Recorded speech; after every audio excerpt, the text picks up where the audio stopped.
यत्रैव यत्रैव मनो मदीयं तत्रैव तत्रैव तव स्वरूपम।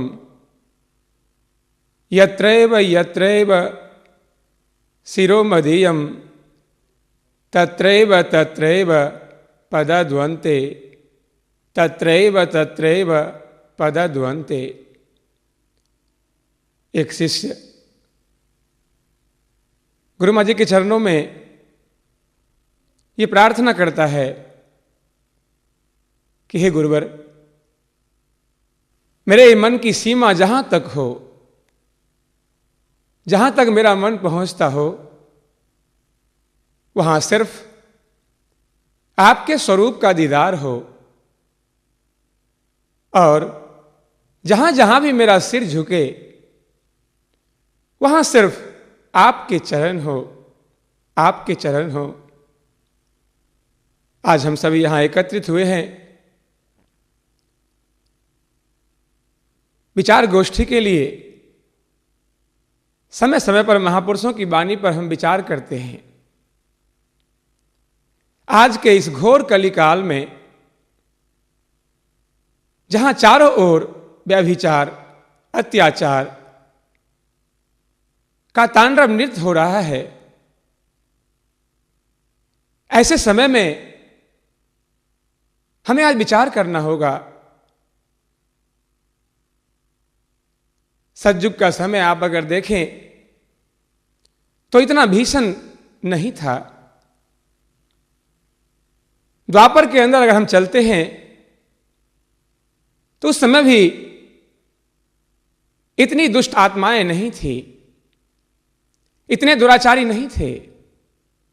एक कंस, शिशुपाल, कुछ ऐसे लोग थे जिनका वध करने के लिए प्रभु को अवतार लेना पड़ा। आप त्रेता की ओर अगर अपनी दृष्टि घुमाएं तो हमें मिलता है कि प्रभु राम का अवतरण कुछ ऐसी दुरात्माएं थी जिनके संहार के लिए हुआ। रावण, कुंभकर्ण। परंतु हम अगर आज का आकलन करें तो आज इस घोर कलयुग में चारों ही तरफ रावण प्रवृत्ति के लोग हमें ज्यादा दिखाई देते हैं। त्रेता में तो एक रावण था, द्वापर में तो एक कंस था, लेकिन आज हम देखते हैं कि प्रत्येक मानव के मन में रावण प्रवृत्ति, कंस की प्रवृत्ति आज हिलोड़े मार रही है। आज के इस घोर कलिकाल में अगर हम आज अवतारों की बात करें, क्योंकि हम अगर शास्त्रों को पढ़ते हैं, शास्त्रों पर नजर डालते हैं, तो शिष्य और गुरु की परंपरा, वो परमात्मा जब भी इस संसार में, इस धरती पर, इस धरा पर अवतार लेते हैं तो शरीर के रूप में उसे गुरु कहा जाता है। भगवान कृष्ण को सभी ने कृष्णम वंदे जगत गुरुम, कि वो जगत के गुरु थे। वो परमात्मा जब जब भी शरीर धारण करता है, इस पंच भौतिक शरीर में आता है, तो उसे गुरु की उपाधि दी जाती है। और वो गुरु हम शिष्यों के लिए हमारे अंदर उस निराकार स्वरूप ब्रह्म का साक्षात्कार करा, हमें शिष्यत्व के मार्ग पर चलने की प्रेरणा देते हैं। आज हम ऐसे ही अहम विषयों पर विचार करते हैं कि एक शिष्य की मर्यादा कहां तक है। वो परमात्मा, वो ईश्वर जो गुरु के रूप में, सदगुरु के रूप में इस धरा पर आते हैं, वो हम सब से क्या अपेक्षा करते हैं, हम शिष्यों की क्या मर्यादाएं हैं, हम शिष्यों का क्या कर्तव्य है, हम इस पर कभी विचार नहीं करते। आज हम देखें, हम सिर्फ प्रभु से चाहते हैं, हम सिर्फ सदगुरु से चाहते रहते हैं, हम उससे मांगते रहते हैं। हमारी अनेकों आवश्यकताएं हैं जिनकी पूर्ति के लिए हम गुरु के पास तक चले जाते हैं, जबकि हमें समझना चाहिए, हमें समझना होगा कि गुरु शिष्य का वास्तविक संबंध क्या है। एक शिष्य को गुरु से क्या चाहिए? क्या दुनिया की वस्तु? क्या दुनिया की ये संपदाएं? नहीं।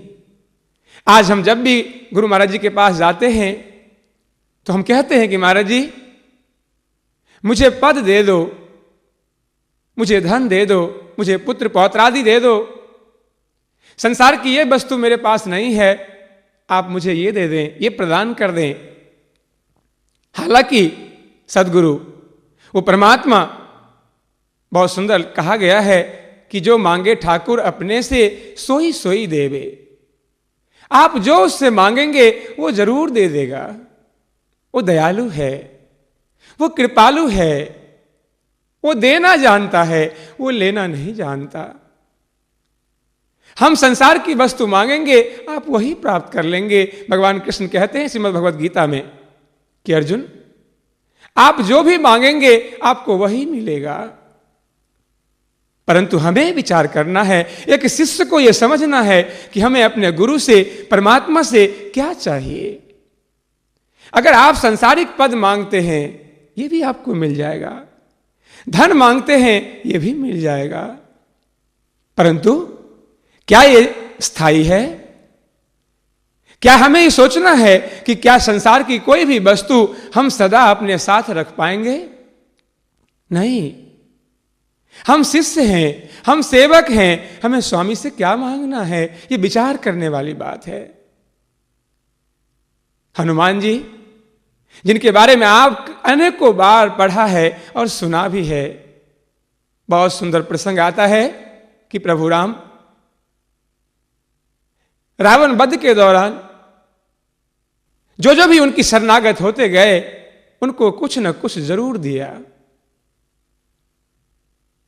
जब सुग्रीव उनके शरणागत होते हैं तो सुग्रीव को किष्किंधा का राज सुपुर्द कर देते हैं। विभीषण उनकी शरणागत होते हैं, विभीषण को लंका का राज निष्कंटक प्रदान कर देते हैं। अंगद को युवराज बना दिया। और जब अयोध्या प्रभु राम वापस आते हैं लंका विजयी के दौरान, तो हनुमान जी से पूछते हैं कि हनुमान, सभी ने कुछ मांगा, सबको हमने कुछ दिया है, परंतु तुम्हें भी कुछ देने की इच्छा होती है, तुम भी कुछ मांग, तुम्हें क्या चाहिए हनुमान? हनुमान जी कहते, प्रभु मुझे कुछ नहीं चाहिए। प्रभु राम कहते हैं, हनुमान ये कैसी बात कर रहे हो? हमने सबको कोई न कोई पद दिया है। सुग्रीव को किष्किंधा का राज पद दिया, सुग्रीव को किष्किंधा का राज पद दिया, विभीषण को लंका का मुकुट हमने पहना दिया। कोई न कोई पद हमने सबको दिया है, तू भी मांग हनुमान, तुझे कौन सा पद दे दूं? अगर तू कहे तो मैं तुझे इंद्रलोक दे दूं, अगर तू कहे तो मैं तुझे कुबेर का भंडार दे दूं। हनुमान जी हाथ जोड़ के कहते हैं, प्रभु मुझे ये सांसारिक पद नहीं चाहिए, क्योंकि सांसारिक पद में बहुत जल्दी हमारे मन को ये खराब कर देता है, हमारे मन में कुभाव पैदा कर देता है, हमारे मन में विकार पैदा कर देता है। रामचरितमानस में एक बहुत सुंदर चौपाई आती है कि नहीं को अस जन्मा जग माही, प्रभुता पाही जाही मद नाही। हे प्रभु, अगर मुझे सांसारिक कोई पद मिल जाए तो हो सकता है मेरे अंदर अभिमान आ जाए। मुझे कोई सांसारिक पद नहीं चाहिए, क्योंकि इस पद की दुरुपयोग हम ना करने लग जाएं। इस पद में बहुत कष्ट है प्रभु। किसी ने बहुत सुंदर कहा सांसारिक पद के लिए कि अगर कोई सांसारिक पद मिलता है ना, तो आप कभी देखिएगा कि पद के छीनते ही, वो पद जाते ही उसके पीछे भूत शब्द लग जाता है। तो किसी ने पूछा, अरे कैसी बात करते हो, पद के पीछे भूत लग जाता है? ये मेरे समझ में नहीं आए। कहा, हां, आप कभी देखिएगा, अगर कोई मुख्यमंत्री किसी प्रदेश का है तो पहले उसके नाम के साथ लिखा होता है कि मुख्यमंत्री, और उनके आगे उसका नाम लिखा होता है। लेकिन जब वो मुख्यमंत्री पद से हट जाते हैं तो क्या लिखा होता है? आपने कभी देखा? उसके नाम के पीछे अब लिखा आ जाता है कि भूतपूर्व मुख्यमंत्री। अब उनके नाम के साथ भूत लग गया। इसलिए कहते हैं कि हमें सांसारिक पद, हनुमान जी कहते हैं भगवान मुझे सांसारिक पद नहीं चाहिए। पद के दो अर्थ होते हैं। पद का अर्थ कोई कुर्सी, और एक पद का अर्थ होता है चरण भी होता है। हनुमान जी कहते प्रभु मुझे ये सांसारिक पद नहीं चाहिए, अगर आप मुझे देना चाहते हो ना तो आप मुझे अपने दोनों चरण दे दो प्रभु, मुझे आपके चरण मिल जाए, इससे बड़ा पद और क्या चाहिए भगवान। एक शिष्य की मांग क्या है देखिए। एक शिष्य सांसारिक मांग नहीं करता, परंतु आज हम अपने आप का आकलन करें, हम अपने दिल से पूछें। हम लोग आज अगर गुरु के पास आते हैं, महाराज जी के पास आते हैं, तो हम ये कहते हैं कि महाराज जी मुझे ऐसा पद दे दो, मुझे ऐसा बना दो, मुझे ये संसार की वस्तु दे दो। अरे हमें तो वहां का राज्य मांगना है, ये संसार हमारा नहीं है।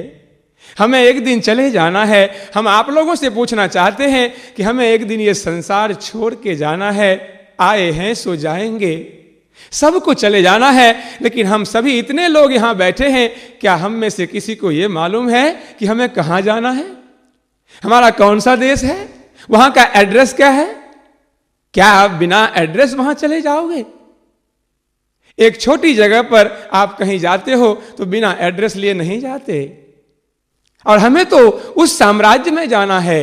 बहुत सुंदर रविदास जी अपनी वाणी में लिखते हैं कि बेगमपुरा शहर को नाव, दुख अंदोह नहीं तिहि ठाव, ना तस्बीस खिराज न माल, खौफ न खता न तरस जमाल। और आगे अंत में लिखते हैं कि कहे रविदास खलास चमारा, जो हम शहरी सो मीत हमारा। वो कहते हैं कि बेगमपुरा शहर को नाव, कि हमारे शहर का नाम तो बेगमपुरा है। बेगम का अर्थ समझते हो? जहां पर कोई गम नहीं है, जहां पर कोई हमारे अंदर दुख नहीं है, दुख अंदोह नहीं तिहि ठाव। हमें वहां जाना है जहां पर कोई दुख नहीं है, जहां पर कोई गम नहीं है। परंतु आज हम अपने भीतर झांक के देखें, लेकिन हमारे भीतर तो गम ही गम है। आज हम सभी शिष्य भी यहां आते हैं, हम क्या देखते हैं? हमारे चेहरे पर हमारा चेहरा गम से भरा पड़ा है। पूछा जाता है क्या बात हो गई, तो बच्चों की पढ़ाई ठीक से नहीं हो रही है, आजकल नौकरी में इनकम ठीक नहीं है, घर के खर्चे नहीं चलते, सांसारिक गम आपको दबाया हुआ है। और आपका शहर तो बेगमपुरा है। एक सेवक का शहर तो बेगमपुरा है। वो स्वामी गुरुदेव उसको बेगमपुरा प्रदान करना चाहते हैं जहां कोई गम नहीं है।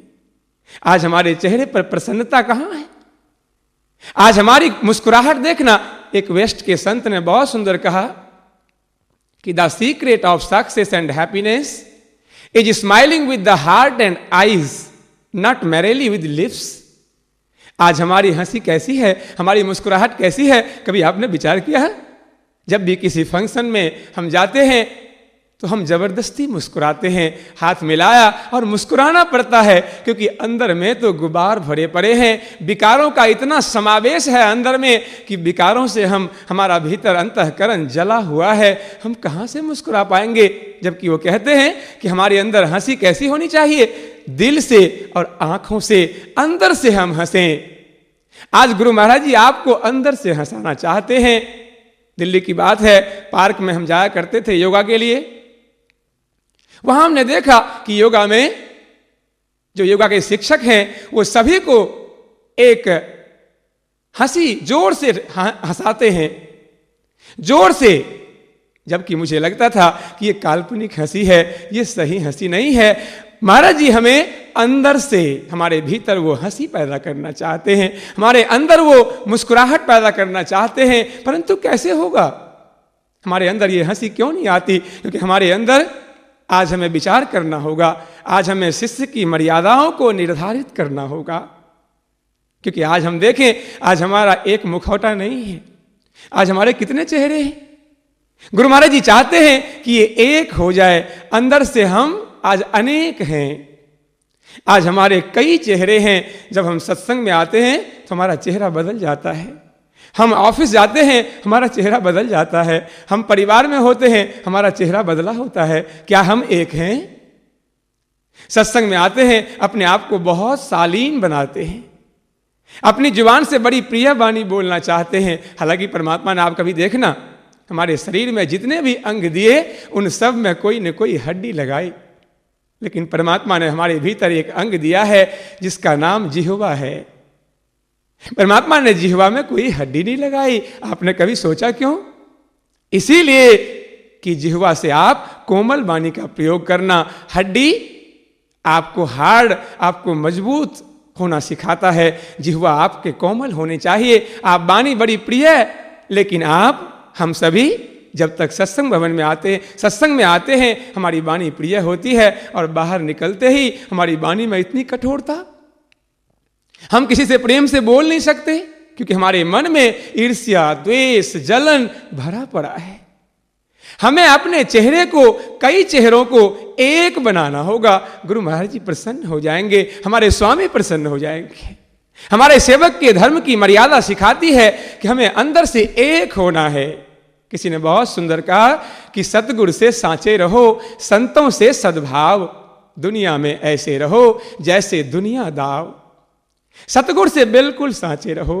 लेकिन आज हम कई तरह के चेहरे लेके आते हैं सतगुरु महाराज जी के पास भी। हम होते कुछ और हैं और महाराज जी के पास आके दिखाते कुछ और हैं, क्योंकि हमारे एक चेहरे नहीं है। मुझे एक घटना याद आती है। एक बार एक नव दंपति शादी हुई और शादी होने के बाद वो अलग रहने लग पड़े। जब तक शादी हुई थोड़े दिन तक दोनों में आपसी बहुत प्यार था, लेकिन आप जानते हो कि थोड़ी दिन के बाद वो प्यार नहीं रह जाता। अब दोनों दंपति के बीच में थोड़ी थोड़ी बातों को लेकर के झगड़े शुरू हो गए। रोज कोई ना कोई झगड़ा पैदा हो जाता किसी बातों के ऊपर। एक दिन क्या हुआ, उसके झगड़े की सीमा नहीं रही। वो झगड़े में दोनों बहुत आगे निकल गए। दोनों ने क्या किया, अपने अपने अस्त्र निकाल लिए। भाइयों का अस्त्र आप समझते हैं, भाइयों का अस्त्र वो लाठी है, और बहनों ने अपने अस्त्र निकाल लिए, झाड़ू और बेलन। दोनों ने अपने अपने अस्त्र निकाल के दोनों पर प्रहार करने की बात सोची कि आज मैं तुझे देख लूंगा। बहन कहती मैं तुम्हें देख लूंगी। अभी दोनों के झगड़े चरम सीमा पर था कि एकाएक दरवाजे की कॉलबेल बजी, दरवाजे की घंटी बजी। दोनों अलर्ट हो गए। दोनों ने क्या किया, अपने अपने दोनों अस्त्र पलंग के नीचे, सोफे के नीचे छुपा दिए और दोनों अपने चेहरे को सामान्य करने की ओर बढ़े। और पति पत्नी से कहते हैं, अरे भगवान देख कौन आया है। दरवाजे की कुंडी खुली तो उनकी पत्नी का बहुत ही नजदीकी रिश्तेदार, जो पहली बार उनके घर में कदम रखा था, वो आए हुए थे। दोनों ने अपने चेहरे को सामान्य किया, मुस्कुराने का प्रयास किया और उसी चेहरे से दोनों ने उनका स्वागत किया। आइए आइए बैठिए। आप एकाएक बिना सूचना दिए पहली बार घर में आ गए। पति अपनी पत्नी से कहते हैं, अरे भाग्यवान, पहली बार तो घर आए हैं, तू लगी पूछने। अरे तू पहले इसका आतिथ्य सत्कार कर, जाओ इनके लिए कुछ खाने पीने का सामान लेकर के आओ, कुछ ठंडा गर्म लेकर के आओ। पत्नी कहती है, हाँ हाँ क्यों नहीं, मैं तो भूल ही गई थी। उन दोनों के प्रेम पर आने वाले आगंतुक ने जब सोचा तो दोनों पति पत्नी आपस में विचार करते हैं कि देखो भाग्यवान, इन दोनों पति पत्नी में कितना प्रेम है। काश हमारे घर में, क्योंकि उन दोनों आगंतुक जो आए थे उनके अपने घर में पति पत्नी में कभी बनती नहीं थी। उन्होंने कहा, देख इन पति पत्नी में कितना प्यार है, काश अगर मेरे घर में ऐसा प्यार हो जाए तो मेरा घर तो स्वर्ग बन जाए। लेकिन वो आगंतुक ये नहीं विचार किया कि 2 मिनट पहले की अगर स्थिति देख लेते तो वो ये कभी ना कहते कि मेरे घर की स्थिति इस तरह से हो जाए। क्योंकि हमारे आज कई मुखौटे हैं सज्जनों। सेवक का मुखौटा आपको बनाना पड़ेगा। स्वामी के पास हमारे मुखौटे सब खत्म करने होंगे। गुरु महाराज जी कब प्रसन्न होंगे, जब हमारे सारे मुखौटे हम खत्म करके हम एक बन जाएं। जो हम कहते हैं वही हम करने लग जाएं। आज हम कहते कुछ और हैं और करते कुछ और हैं। आज हम सभी देखना, कई बार मंदिर जाना होता है ना, तो मंदिर के भीतर हम जाकर के शाम के वक्त एक प्रार्थना करते हैं, सारे लोग करते हैं कि ओम जय जगदीश हरे, प्रभु जय जगदीश हरे, और भक्त जनों के संकट क्षण में दूर करे। प्रार्थना के अंत में एक लाइन आती है कि तन मन धन सब कुछ है तेरा, तेरा तुझको अर्पण क्या लागे मेरा। हमने प्रभु को वहां सब कुछ सौंप दिया, और घर आने के बाद जब कोई पूछता है कि भाई साहब ये मकान किसका, ये गाड़ी किसकी, तो हम ये नहीं कहते कि तेरा प्रभु का, वहां कहते ये मेरा है, ये मकान मेरा, ये वस्तु मेरी, ये गाड़ी मेरी। आप विचार करें, क्या हमारे कथनी पर और करनी पर समानता है? हम कहते कुछ और हैं और करते कुछ और हैं। आज भी हमें ये समझना होगा, हमें एक बनना होगा। अगर हम खुशहाली को प्राप्त करना चाहते हैं, सच्चा शिष्य बनना चाहते हैं, तो हमें शिष्य की मर्यादा में रहना होगा।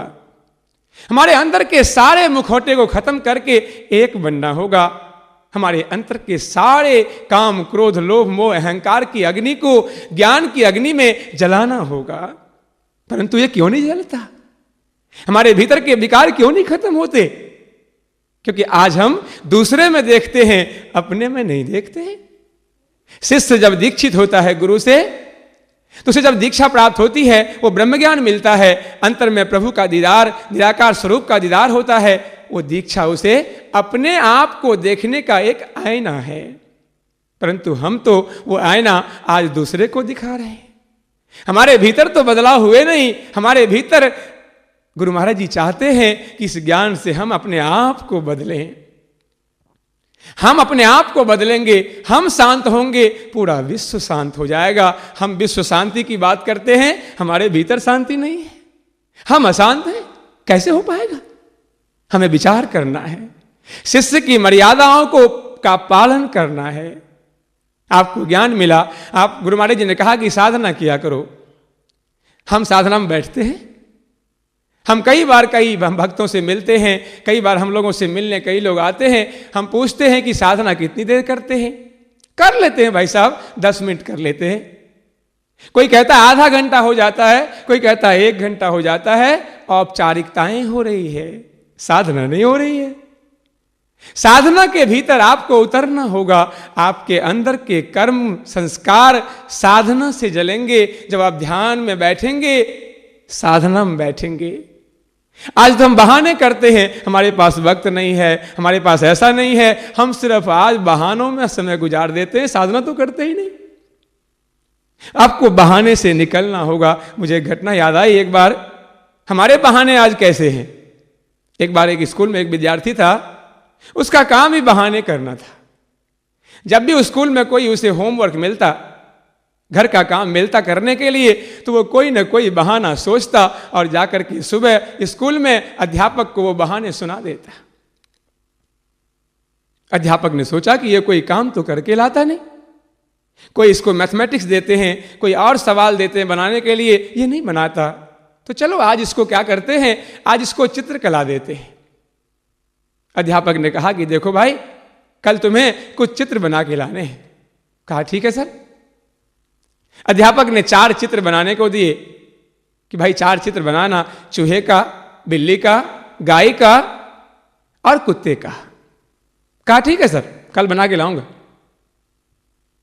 अब शाम को जब वो विद्यार्थी घर आया तो सोचने लगा, बहाने ढूंढने लगा कि आज तक तो किसी न किसी होमवर्क के लिए कोई बहाना मैं ढूंढ लेता था, लेकिन अब चित्रकला के लिए क्या बहाना ढूंढूं? मैं कैसे बनाऊं, क्या करूं? सोचते सोचते उसके मन में बहाने मिल ही गए। सुबह जब वो स्कूल पहुंचा तो अध्यापक ने पूछा सबसे, सबने बना के दिखाया। जब उस विद्यार्थी से पूछा कि भाई तुमने बनाया? कहा महाराज जरूर चित्र तैयार किया था हमने। कहा है कहां, तेरी कॉपी में दिखता नहीं। कहा सर मैं क्या बताऊं, आज तो एक अजीब घटना हो गई। कहा हुआ क्या? कहा कि सर मैंने पहले ना कागज पर मैंने चूहे का चित्र बनाया, बन गया। उसके बाद मैंने बिल्ली का चित्र बनाया। मैं क्या बताऊं साहब, क्या बताऊं सर, जैसे मैंने बिल्ली का चित्र बनाया तो उस बिल्ली ने क्या किया, उस चूहे पर झपट्टा मार दी और वो बिल्ली चूहे को खा गई। कहा फिर बिल्ली का चित्र कहाँ है? कहा कि सर मैंने जब बिल्ली बनाई तो बिल्ली बनाने के बाद मैंने कुत्ता बनाया और जैसे मैंने कुत्ता बनाया तो कुत्ते बिल्ली को मार के खा गया। कहा फिर कुत्ता कहाँ है? कहा महाराज जब मैंने कुत्ता बनाया तो फिर मैंने गाय का चित्र बनाया, गाय को देख के कुत्ता भाग गया। तो कहा गाय तो होना चाहिए। कहा सर मैं गाय का चित्र बना के ला तो रहा था लेकिन रास्ते में हरियाली, रास्ते में हरी हरी घास थी, गाय उस तरफ भाग गई और वो घास खाने लग पड़ी है, इसलिए मैं क्या बताऊं हमारी कॉपी पर कुछ भी नहीं रहा। बहानेबाज कभी कुछ काम नहीं करता। आज हम सभी शिष्य, हम सभी साधक भी जब साधना की बारी आती है ना तो हम बहाना करते हैं, मेरे पास वक्त नहीं है, आज टाइम नहीं मिला, खाने के बाद कर लेंगे, तब कर लेंगे, और हम साधना में चूक जाते हैं। सज्जनों आप ये विचार कर लेना कि जब तक आप साधना नहीं करोगे आपके भीतर के विकार खत्म नहीं होंगे, और खत्म नहीं होंगे विकार तो गुरु महाराज जी प्रसन्न नहीं होंगे। साधना में बैठे, मुझे घटना, क्योंकि साधना हमें बहुत कुछ सिखाती है। आप ध्यान करो। आज हम जब कहते हैं कि आप ध्यान करें, बहुत सारे भाई लोग आते हैं, बहनें आती हैं कि भैया हम ध्यान कैसे करें, ध्यान में मन ही नहीं लगता, कैसे करें? हमें आज ये समझना है, हमने पहले ये सोच लिया कि मन लगेगा तब ध्यान करेंगे, लेकिन ज्ञान की ये उपलब्धि नहीं है। शिष्य ऐसा नहीं कहता, क्योंकि आपका मन लग जाना जानते हो क्या है? मन लगना हमारी मंजिल है, टारगेट है, और ध्यान करना साधन है। हम पहले ही मंजिल प्राप्त कर लेना चाहते हैं और साधन का प्रयोग नहीं करना चाहते। हम उल्टा समझ बैठे कि मन लगेगा तब ध्यान करेंगे। नहीं, हम दिल्ली पहुंच जाएंगे तब कार का प्रयोग करेंगे। दिल्ली मंजिल है, कार साधन है, कार से चल के दिल्ली तक पहुंचना होगा ना। आप पहले ही मंजिल पाना चाहते हैं, मन लगेगा तब ध्यान करेंगे, नहीं। गुरु महाराज जी कहते हैं कि ध्यान करो, साधना करो। और ध्यान में कैसे, क्यों नहीं मन लगता?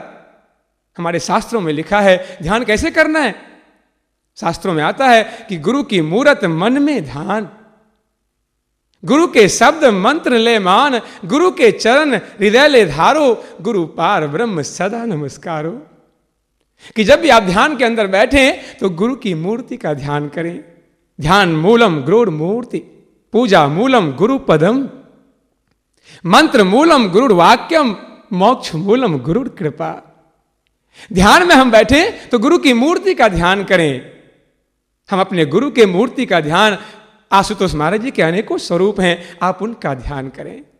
आप अंदर ध्यान में बैठे, आंखें बंद करके उनके स्वरूप की, उनकी छवि को अपने मन में बिठाएं। किसी ने बहुत सुंदर, किसी भक्त ने कहा कि दिल सुलगने लगा अश्क बहने लगे, दिल सुलगने लगा अश्क बहने लगे, न जाने हमें लोग क्या क्या कहने लगे। जब भी आप सतपथ की ओर बढ़ते हैं सबसे बड़ी एक समस्या है कि लोग क्या क्या कहते हैं। लोगों ने आपको जरा सी कोई बात कह दी, आपको लग गई, अरे आज सत्संग ही नहीं जाते, क्या कह रहे। सत्संग जानते हो किसका विषय है? ये निरक्षर लोगों का है, ये इलिटरेट लोगों का है। ध्यान करना नहीं, लोग पता नहीं क्या क्या कहते हैं, और हमने ध्यान करना छोड़ दिया, सत्संग में आना ही छोड़ दिया। हम गुरु को भी प्रसन्न करना चाहते हैं, लेकिन उनकी वाणी पर चलना नहीं चाहते। इसलिए हमें गुरु की मूर्ति, हमें हर समय दिल सुलगने लगा अश्क बहने लगे, न जाने हमें लोग क्या क्या कहने लगे, रोते रोते अनायास में हंसने लगा, ख्यालों में सतगुरु जब तुम मुस्कुराने लगे। जब आप कभी ध्यान में बैठोगे, कितने भी गम में हो, आप जब महाराज जी के स्वरूप का ध्यान करेंगे, महाराज जी अंतर में आकर के जब मुस्कुराते हैं, हमारा सारा गम खत्म हो जाता और आप ध्यान की ओर बढ़ते चले जाओगे। ध्यान का मूल गुरु की मूर्ति है। आप तो ध्यान करते हो, ध्यान ही नहीं करते, साधना में बैठते ही नहीं, एक भी बात नहीं। हम कहते हैं, पढ़ते हैं, पढ़ाई तक सीमित है, पढ़ने के बाद अमल नहीं करते, सुनते हैं लेकिन अमल में नहीं लाते।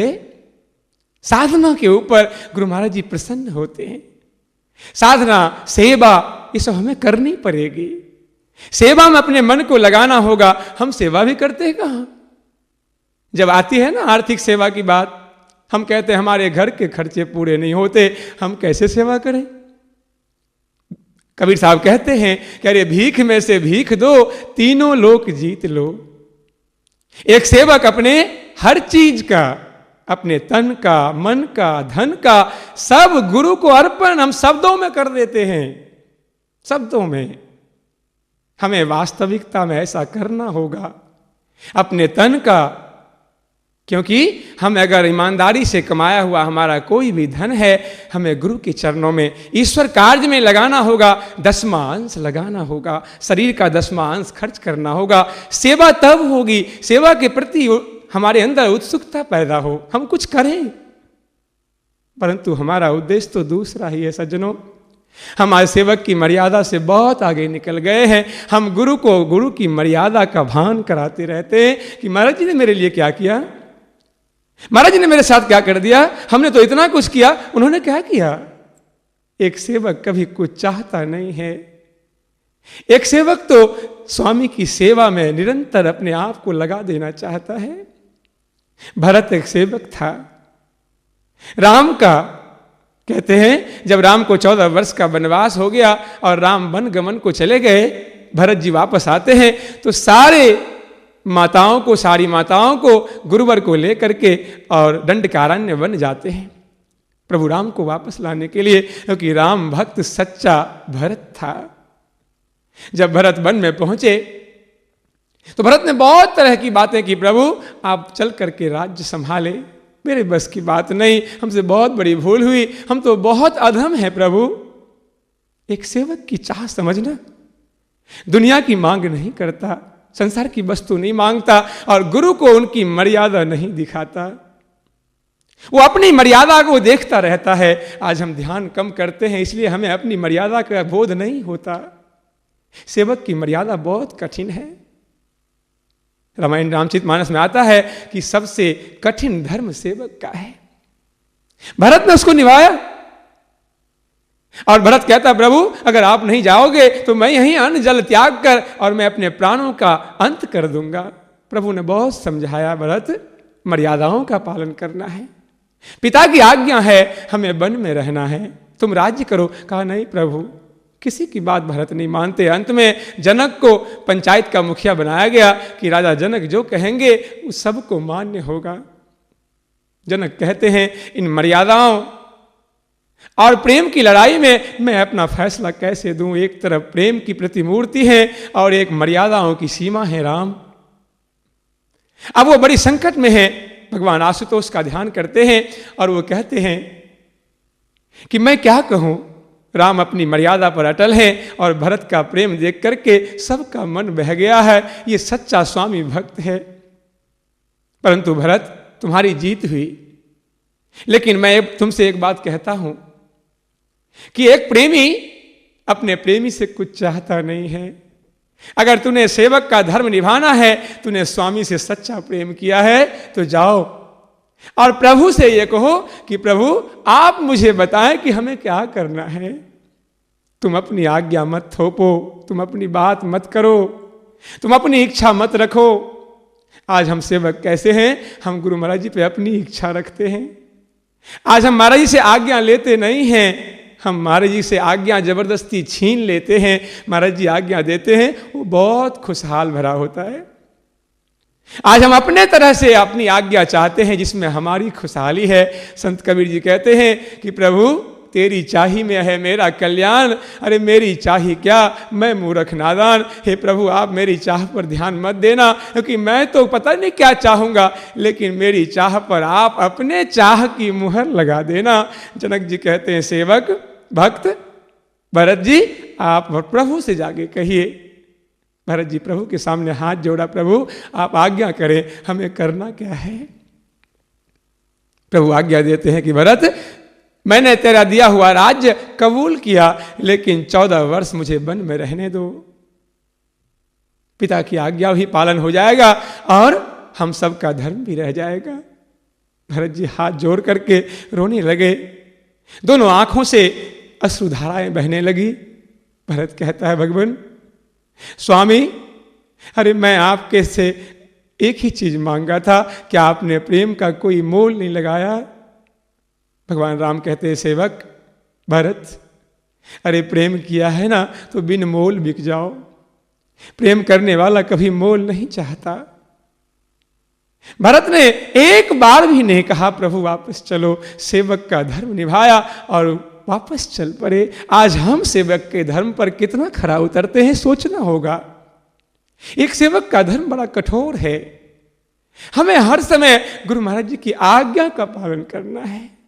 अगर आप उनकी आज्ञा में चलते रहेंगे, आप ध्यान साधना करेंगे, बहुत कुछ वो कर देगा। हमें जिस देश में पहुंचना है, बेगमपुरा में, वहां का पता गुरु महाराज जी के पास है, उसका एड्रेस गुरु महाराज जी के पास है। साधना में मुझे घटना याद आती, देहरादून की बात है।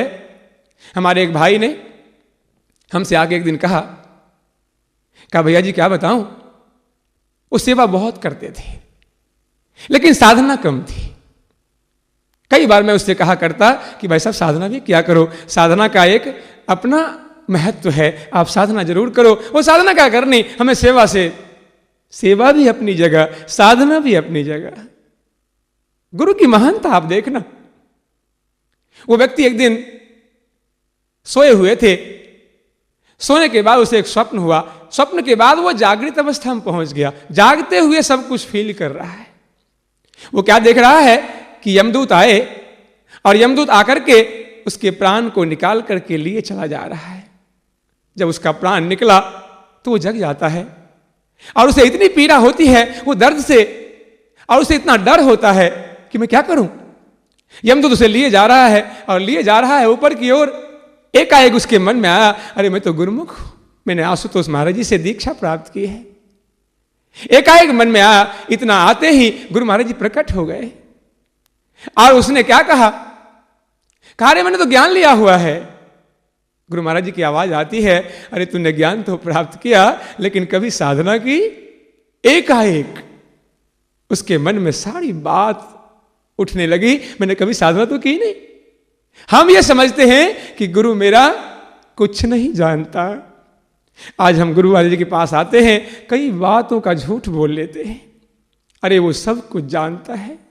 गुरु की ऐसी शक्ति है कि भूत वर्तमान भविष्य वो तीनों का ज्ञान रखता है। हमें ये बात समझनी होगी, तब हमारी मर्यादाएं निश्चित होगी। गुरु महाराज जी ने कहा कभी साधना की? वो व्यक्ति हाथ जोड़ा और कहने लगा, प्रभु साधना तो कभी नहीं की गुरु महाराज जी। कहा कि एक बार बख्श दो गुरु महाराज जी, एक बार छोड़ दो, अब मैं जरूर साधना किया करूंगा। गुरु महाराज जी के शब्द गूंजे कि जब कोई इस जगह पर पहुंच जाता है तो सभी यही कहता है कि एक बार छोड़ दो, मैं साधना करूंगा। हम भी सज्जनों यही तो करते हैं। आज एक दिन हमारा भी जाना तय है, हम भी वहां जाकर के ये बात कहेंगे कि अब फिर से भेजो। हालांकि वो तो दयालु है, फिर भी कृपा कर देता है, उसने उनको छोड़ दिया। हमें अपनी मर्यादाएं निश्चित करनी होगी, हमें गुरु महाराज जी के कहे हुए पर चलना होगा। अपनी बात नहीं गुरु महाराज जी को दिखानी है। हम हर समय आप देखें, हम क्या क्या नहीं मांग लेते। हम बीमार होते हैं, एक सेवक यही करता है। हम बीमार पड़ते हैं, हम बीमारी में ध्यान शुरू कर देते हैं, महाराज जी मेरे कष्ट को हर लो। अरे वो दाता, वो प्रभु संसार के सारे कष्टों को हरने आया, इसमें कोई शक नहीं। लेकिन क्या हम उनकी मर्यादा का भान करते रहें? हम अपनी मर्यादाओं को ना देखें? क्या हम सेवक इसलिए हुए हैं कि हम अपने सारे कष्ट गुरु को दे दें? हालांकि गुरु ऐसा नहीं चाहता। गुरु हम पर कष्ट नहीं रहने देना चाहता। वो सब कुछ आप एक बात ध्यान रखें, अपनी शिष्य की मर्यादा को, एक प्रेम अगर आपने गुरु से किया है तो आपकी क्या मर्यादा है। आप जब भी कोई विकार हम अपने अंदर, जब भी हम कोई कष्ट होता है तो सृष्टि का नियम है कि कर्मों का फल हमें भोगना ही पड़ता है। आप अगर अपनी बीमारी कभी किसी और को ध्यान में देखते हैं तो गुरु महाराज जी को लेना पड़ता है, क्योंकि कर्मों का फल या तो हमें भोगना पड़ता है या गुरु महाराज जी अपने ऊपर ले लेते हैं। स्वामी रामकृष्ण परमहंस को कैंसर नहीं हो सकता था, इतने शुद्ध पुरुष को, सिद्ध पुरुष को क्यों? उनका अपना कैंसर नहीं था, उन्होंने किसी शिष्य का अपने ऊपर ले लिया था। अरे हम सेवक का यही धर्म है। क्या हम अपने गुरु को ऐसा देखना चाहते हैं? हम अपने स्वामी को ऐसा देखना चाहते हैं? हम अपने स्वामी पर तो न्यौछावर हो जाएं, हम अपना सब कुछ सुपुर्द कर दें, हम सब कुछ उनको सौंप दें, लेकिन हम तो उनसे चाहते रहते हैं। मुझे एक घटना बहुत सुंदर, एक राजस्थानी कवि ने बहुत सुंदर शिष्य और स्वामी का बहुत सुंदर एक कर्तव्य के बारे में लिखा है। हालांकि वो पर्याप्त नहीं है, कोई भी दृष्टांत कहानी पर्याप्त नहीं होती। कहते हैं, घटना आती है कि आप देखें कभी दूध को और पानी को, उसने दूध और पानी के